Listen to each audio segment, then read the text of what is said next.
So we're going to go on to the regional district, and I'm going to ask Natalie Olson to come up first and tell us why she's running for regional district.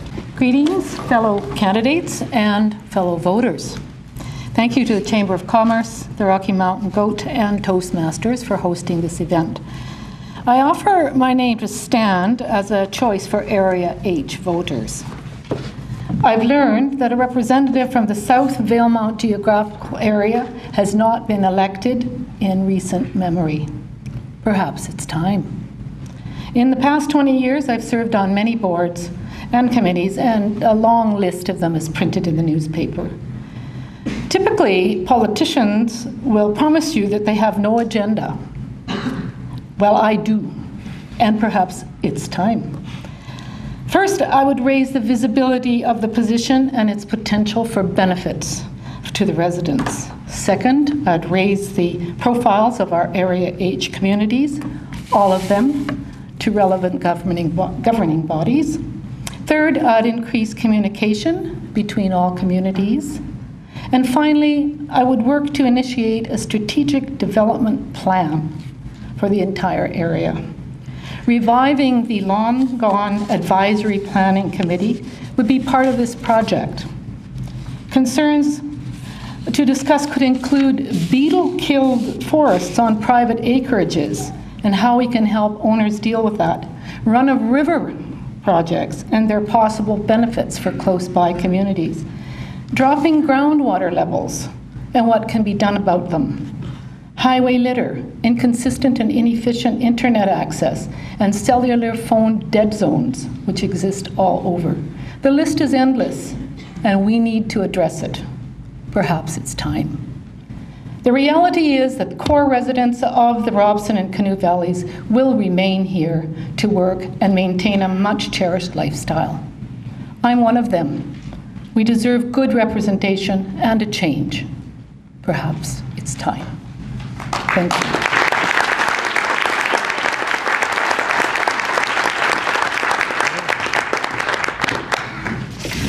Our next candidate is Don Smith.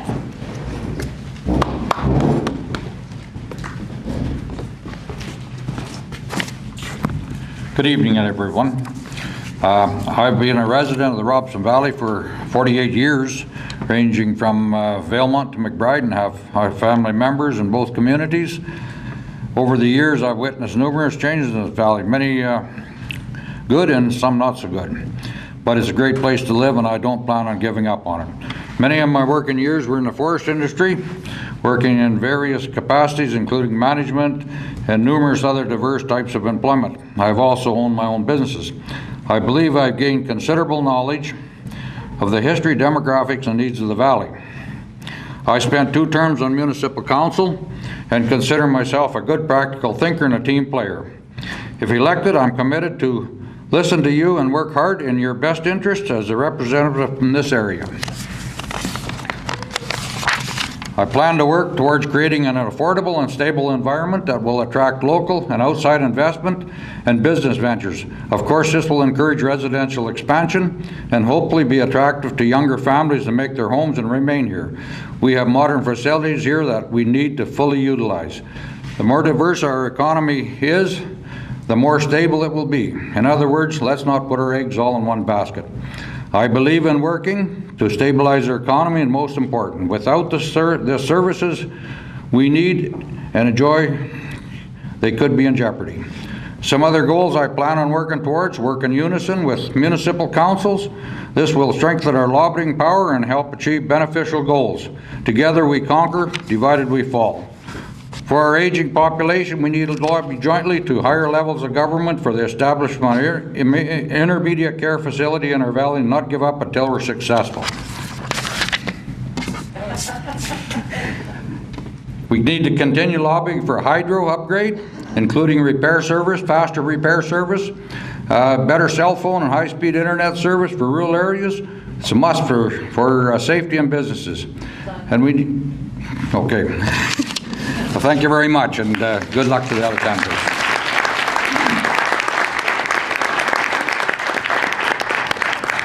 Ken Starchuk.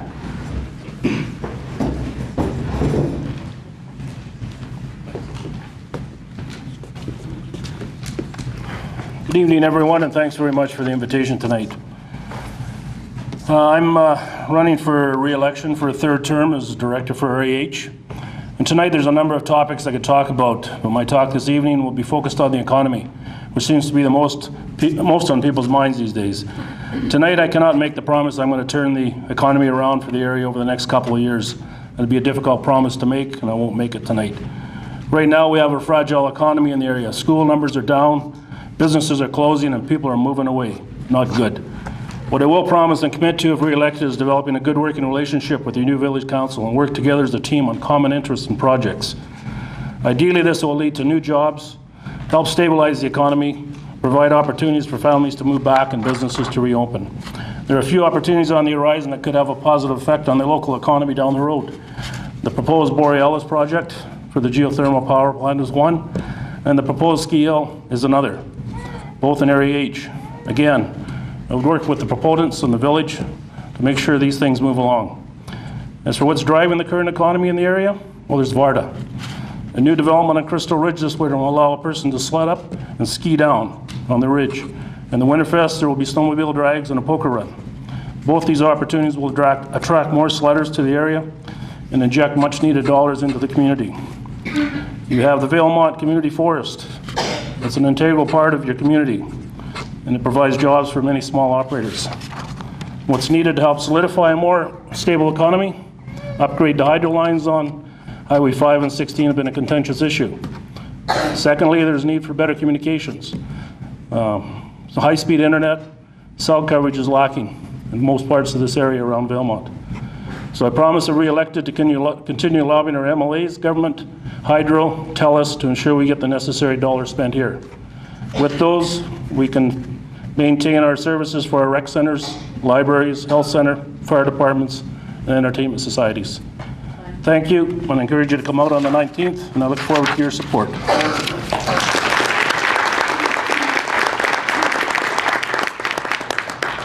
So now we have 10 minutes for questions from the floor.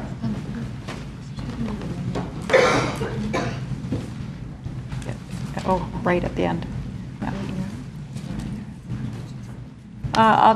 We'll just take a few questions from the floor first, okay? Does anybody have any questions for any of the regional district candidates? Yes? If you could rate those three in priority, communications, technology, or competitive taxation, what would you say you see as the priority for creating a positive environment for growth into the future? I would think taxation would be one of the most important. Good. Well, taxation is a problem. We are all overtaxed, so it's not a priority. I would think that of all of those areas, infrastructure is the most important. If we can't have consistent power, or if we can't have internet that is reliable, how can our small businesses run? How can our large businesses run? That whole project that's about to unfold in McBride would never run if we didn't have consistent power. So I'll just say infrastructure would be the priority.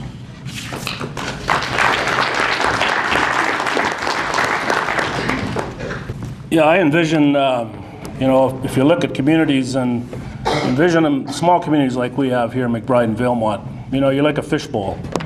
And there's businesses, people looking to move, relocate their businesses, wanting to start up a business. And they can swim by and they can look at your community, they can look at what you have to offer in the community, and then they can either keep on swimming or they can stop and come and have a closer look at your community and see if they can set up their business. To me, you got to have the high-speed internet, you got to have good hydro. McBride, we had a 5-hour power outage last week. Businesses had to close at 12:30 in the afternoon. They lost revenue. We've got diesel generators at that end of the valley. What a stigma to have if you're trying to attract new business, because we got the worst record of power outages along this corridor than the other part of the province. So infrastructure, you got to have the right things in place to make those people, as they're looking at communities, to stop and have a second look. And maybe we'll stick around and look a little closer. Thanks. Any other questions?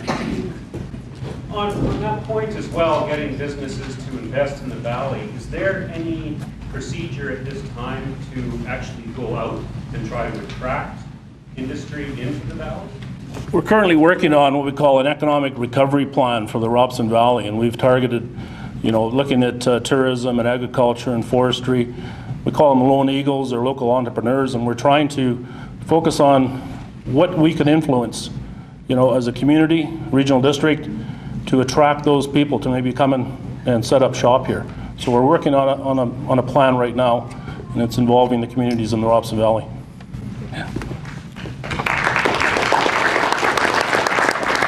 Are there any other questions from the floor? Yes. This question's for Natalie.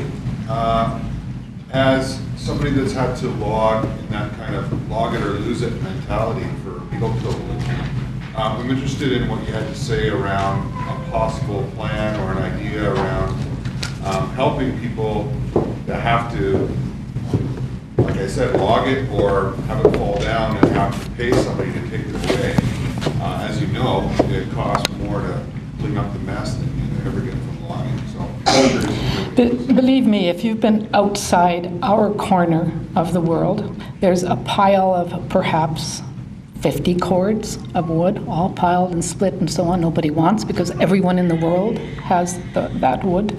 My idea was that there has been funding by the provincial governments, by the federal governments, by UBCM to help municipalities, or I guess they're called local governments now, to help them deal with pine beetle fallout.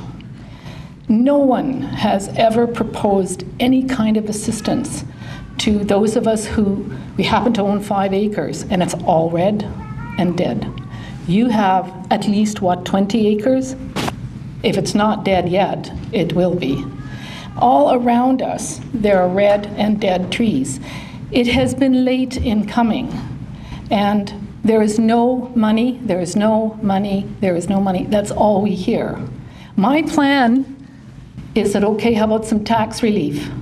We will cut down the trees. We will hire Brendan Taylor to come cut down our trees and chip it and sell it to whomever, give it to whomever. But give us a tax break then. It won't cost anybody anything. And I don't think that that's too much to ask. Millions of dollars have gone into this area to ameliorate that problem, but not for the private landowner. So that's my response.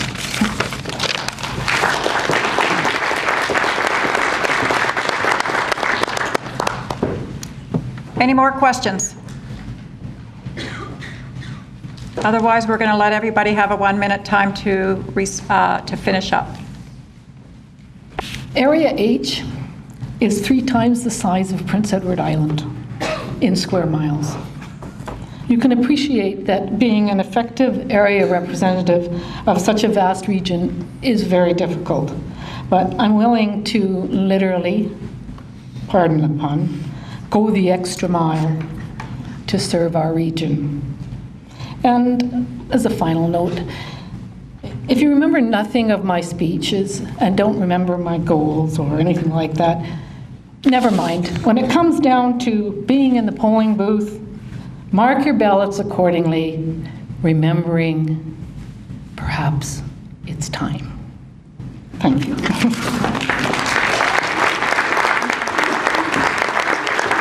John Smith.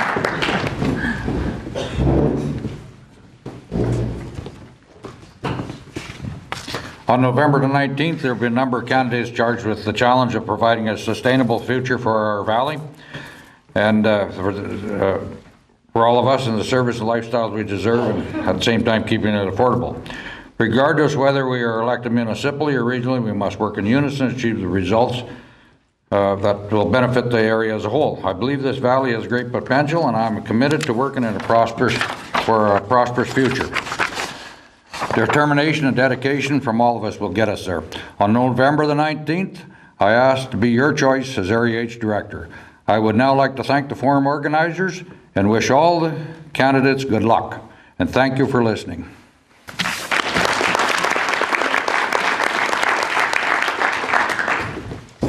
Ken Starchuk.